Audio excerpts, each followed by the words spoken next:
क्या इग्नू के एग्जामिनेशन में बिना किसी तैयारी के पास हो सकते हैं?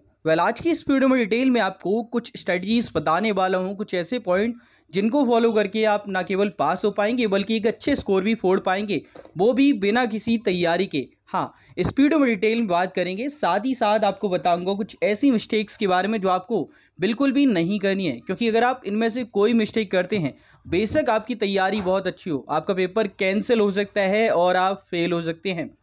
ये वीडियो काफ़ी ज़्यादा इंपॉर्टेंट है, इस वीडियो को एंड तक जरूर से देखें।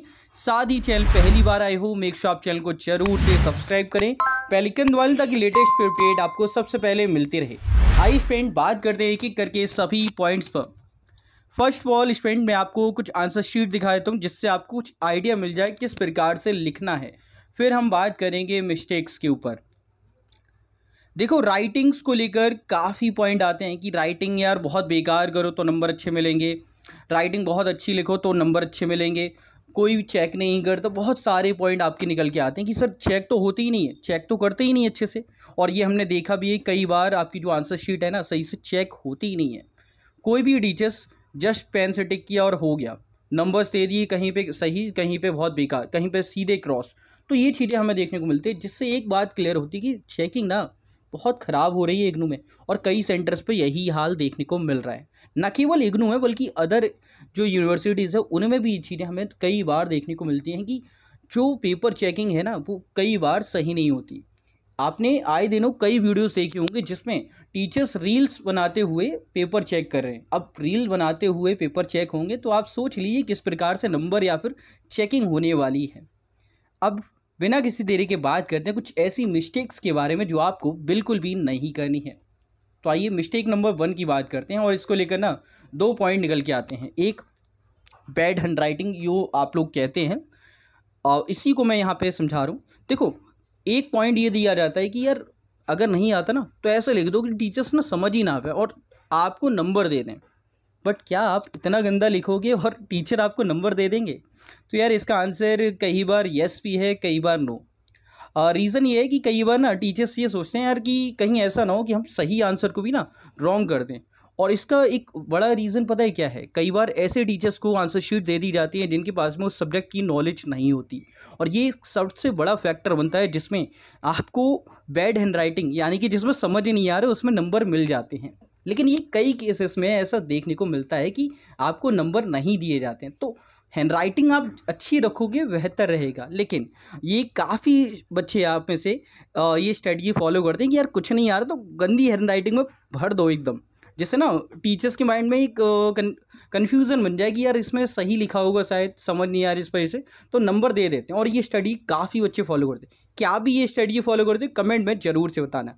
बाकी यार मैं आपसे कहूँगा कि अगर आपकी तैयारी अच्छी है ना तो एक अच्छी हैंड राइटिंग में लिखो, जिससे ना आपके नंबर कटने के चांसेस कम हो जाएं। जैसे इस प्रकार से लिख सकते हो, पॉइंट में लिख सकते हो, जो कि देखने में और चेक करने में काफ़ी सही लगता है, जिससे नंबर आपके कम कटते हैं।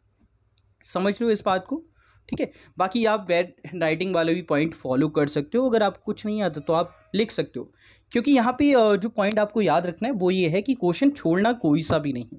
चलिए एक और बहुत इंपॉर्टेंट मिस्टेक के बारे में बात करते हैं जो आपको बिल्कुल भी नहीं करनी, क्योंकि बैड हैंड राइटिंग चल जाएगा बट ये मिस्टेक की ना आपका पेपर कैंसिल हो जाएगा। और इसको लेकर मैंने जब 2023 के अंदर मैं जब एग्ज़ामिनेशन सेंटर्स पे विज़िट किए थे और कई एग्ज़ाम्स कंक्लूड किए थे, तो वहाँ पे देखने को मिला कि यार काफ़ी बच्चे ना ये मिस्टेक लगातार कर रहे थे।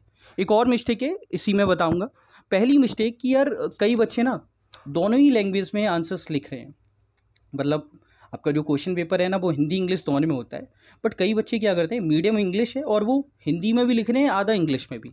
अब इससे होगा क्या? देखो, अगर आप मिक्स लैंग्वेज यूज़ करते हो तो वहाँ पे पेपर आपका कैंसिल हो जाता है।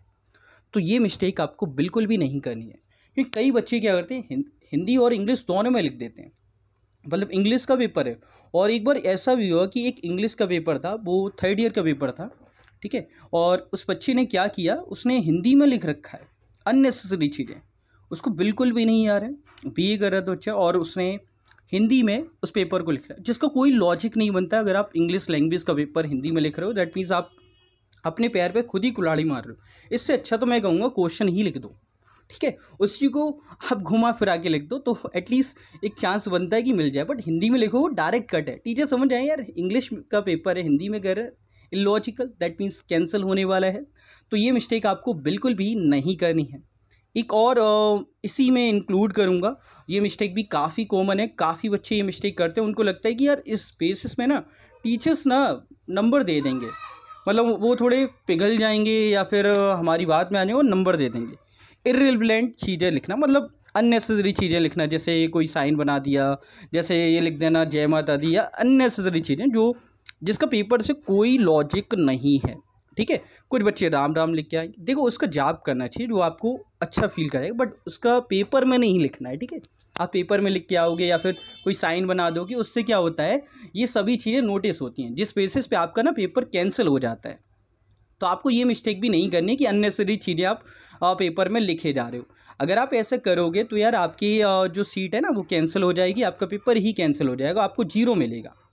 समझ रहे हो इस बात को? तो आपको ये चीज़ बिल्कुल भी नहीं करनी है। अपने एग्जामिनेशन के अंदर जो रिलेवेंट चीज़ें हैं वही लिखनी है। कई बच्चों को लगता है कि ये क्वेश्चन है उसे रिपीट कर दो, बार बार रिपीट कर दो, इससे नंबर मिल जाएंगे। नहीं, अगर आप सिर्फ क्वेश्चन लिख रहे हो दैट मीन टीचर समझ आए यार क्वेश्चन ही बार बार लिख रखा है, उससे नंबर नहीं मिलेंगे। आप क्या करो, जैसे एक क्वेश्चन उठाते हैं फिर समझाते हैं आपको। ठीक है, जैसे यहाँ पे discuss the study of tourism through an anthropological lens. आप क्या करो, टूरिज्म वर्ड को उठा लो और इसको आप इलेबोरेट कर दो, इंट्रोडक्शन, सिग्निफिकेंस बताओ, लिमिटेशंस बताओ, एंड कंक्लूजन रख के करो। फिर अगर आपको एंथ्रोलॉजिकल के बारे में थोड़ा बहुत पता है तो उससे रिलेटेड कर दो और इस प्रकार से आंसर लिखो जिससे नंबर मिल जाएंगे। लेकिन अगर आप सिर्फ क्वेश्चन को लिखे जा रहे हो और बार बार रिपीटेट कर रहे हो, उससे कुछ लॉजिक नहीं बनेगा। आप वर्ड पिक करो जिसका मीनिंग आपको आता हो, उसे आप उठाओ और उसके रिलेटेड पॉइंट्स लिखो। ठीक है, ये आप फॉलो करोगे, नंबर मिलेंगे। ठीक है, तो ये मिस्टेक्स और कुछ पॉइंट, अब कुछ मेन पॉइंट्स पे बात करते हैं जो आपको एग्ज़ाम देते वक्त ध्यान रखने हैं। जैसे देखो, आप सभी को पता है जितने भी पेपर हैं, आपके जितने भी एग्ज़ाम हो रहे हैं इग्नू के अंदर या फिर अदर यूनिवर्सिटीज़ में, सभी ऐसे पेपर हैं जिनमें कोई भी नेगेटिव मार्किंग नहीं है। आप कोई SSC UPSC एग्ज़ाम नहीं दे रहे हैं जिसमें नेगेटिव मार्किंग होगी। आपके जितने भी पेपर हैं उसमें अगर आपका आंसर सही होता है नंबर मिलेंगे, नहीं होता है तो 0 मिलेगा, नेगेटिव मार्क्स नहीं मिलते। तो आपको क्या करना है, सभी क्वेश्चन अटैम्प्ट जरूर से करने हैं, कोई भी क्वेश्चन आपका छूटना नहीं चाहिए। स्टडी जो आप फॉलो करेंगे वो ये रहेगी कि पहले वो क्वेश्चंस अटैम्प्ट किए जाएं जो अच्छे से आते हैं, ताकि इंप्रेशन अच्छा जाए। इंप्रेशन अच्छा होगा तो बाद में कुछ मिस्टेक्स आपकी नेगलेक्ट कर दी जाती हैं। लेकिन अगर आप स्टार्टिंग में बैड चीज़ें करोगे तो फिर तो आप हाईलाइट हो रहे हो। ठीक है, तो ये पॉइंट याद रखना है। अब जब भी आप क्वेश्चन अटैम्प्ट करेंगे, कोई भी क्वेश्चन आप अटैम्प्ट कर रहे हो, जैसे ये वाला क्वेश्चन है, briefly discuss the origin and development of public health, तो पब्लिक हेल्थ के बारे में इंट्रो दे दो एक। ठीक है, पब्लिक हेल्थ के बारे में एक इंट्रो दे दो। क्वेश्चंस कैसी पैटर्न में करना है, सिग्निफिकेंस बता दो, लिमिटेशंस बता दो और कंक्लूजन लिख दो। रिलेटेड चीज़ें लिखो, अगर आपको नहीं आता बना के लिखो, बट ऐसे लिखना है कि वो पॉइंट वाइज हो जिससे नंबर मिल जाए। एक पॉइंट जो काफ़ी बच्चे पूछते हैं कि सर क्या कुछ भी लिख के नंबर मिलते हैं, तो देखो थियोरेटिकल पेपर में चल जाता है, जैसे BNS है या फिर कोई ऐसा पेपर है जिसमें थ्योरी बेस है, न्यूमेरिकल नहीं है। लेकिन अगर मैथ्स का पेपर है, ठीक है, या साइंस से रिलेटेड पेपर है, तो यार उसमें ना चलता नहीं है, फिर नंबर ना कटते हैं। फिर नंबर यार आपके कटते हैं, 0 भी मिल जाता है। जैसे यहाँ पे 10 नंबर दिए हैं, बच्चे ने पूरा पेपर अटैम्प्ट किया। अगर हम बात करें 25 की 25 सीट भरी हैं, मतलब जो 23 सीट होते हैं पूरी फिल कर रखी हैं, बट नंबर क्या है, 10 नंबर टोटल। एक और पेपर दिखाऊँ, ये वाले देखो, इसमें भी आप देखो पहले क्वेश्चन में 3 मार्क्स, फिर बाद में 0, फिर 1.5 और 0, फिर यहाँ पे क्रॉस क्रॉस क्रॉस 0 0, इस प्रकार से नंबर है। तो लिखने से सिर्फ नंबर नहीं मिल रहे, वो सही है और किस टीचर के हाथ में जा रहे हैं ये भी बहुत ज़्यादा मैटर करता है। अगर आपके ऐसे टीचर्स के हाथ में चले गए जिनको जस्ट चेक करनी है, तो यार नंबर गलत पे भी मिल जाते हैं कई बार। और कई बार ऐसा होता है कि बहुत अच्छे लिखने पे भी नंबर कट जाते हैं, और ऐसा हुआ भी है, कई स्टूडेंट ये चीज़ फेस कर चुके हैं। अगर आपके साथ में भी ऐसा हुआ है कि आप लिख के बहुत अच्छा आए थे, पेपर अच्छा गया, बट नंबर एक्सपेक्टेशन से बहुत बहुत कम मिले हैं, तो आप कमेंट में ज़रूर से मेंशन करना। तो ये चीज़ें हैं स्टूडेंट जो आप फॉलो करेंगे। बाकी देखो मैं एक चीज़ और सजेस्ट करूँगा यहाँ पे प्लस पॉइंट के रूप में, कि आप तैयारी तो कर रहे हो या फिर नहीं भी हुई है तो एक चीज़ कर लेना, लास्ट मोमेंट भी करोगे तो चल जाएगा। वो ये है कि PYQs के जो सॉल्यूशंस है ना उनको जरूर देख लो। एटलीस्ट 2-3 पेपर आप प्रीवियसली देख लो, जिससे आपको एक आइडिया मिल जाएगा किस टाइप के क्वेश्चंस आ रहे हैं। जो रिपीटेड है उनको कर लो। टाइप ऑफ क्वेश्चंस को सॉल्व करोगे तो आपका माइंड क्लियर हो जाए किस तरह से लिखने हैं और क्या मेन हेडलाइंस है, ताकि आप उनसे रिलेटेड स्टोरी बना पाओगे, उससे रिलेटेड पॉइंट और लिख पाओगे। समझ रहे हो? तो इस बात को विशेष तौर पे फॉलो कर लेना। बाकी PYQ solution, assignment solution, gas paper या सैम्पल पेपर चाहिए तो AD7 कॉन्टैक्ट कर सकते हैं। लिंक और कॉन्टैक्ट डिटेल आपके साथ में डिस्क्रिप्शन कमेंट बॉक्स में शेयर कर दूंगा। बाकी आज की इस वीडियो में आपको यही पॉइंट्स बताने थे। उम्मीद है आपको ये वीडियो पसंद आई होगी। पसंद आई तो इस वीडियो को लाइक एंड शेयर कर दें और ऐसी और वीडियोस पाने के लिए चैनल को जरूर से सब्सक्राइब करें। इस वीडियो में इतना ही, मिलते हैं एक और अपडेट एक और नई वीडियो में। तब तक जय हिंद, जय भारत, बाय दोस्तों।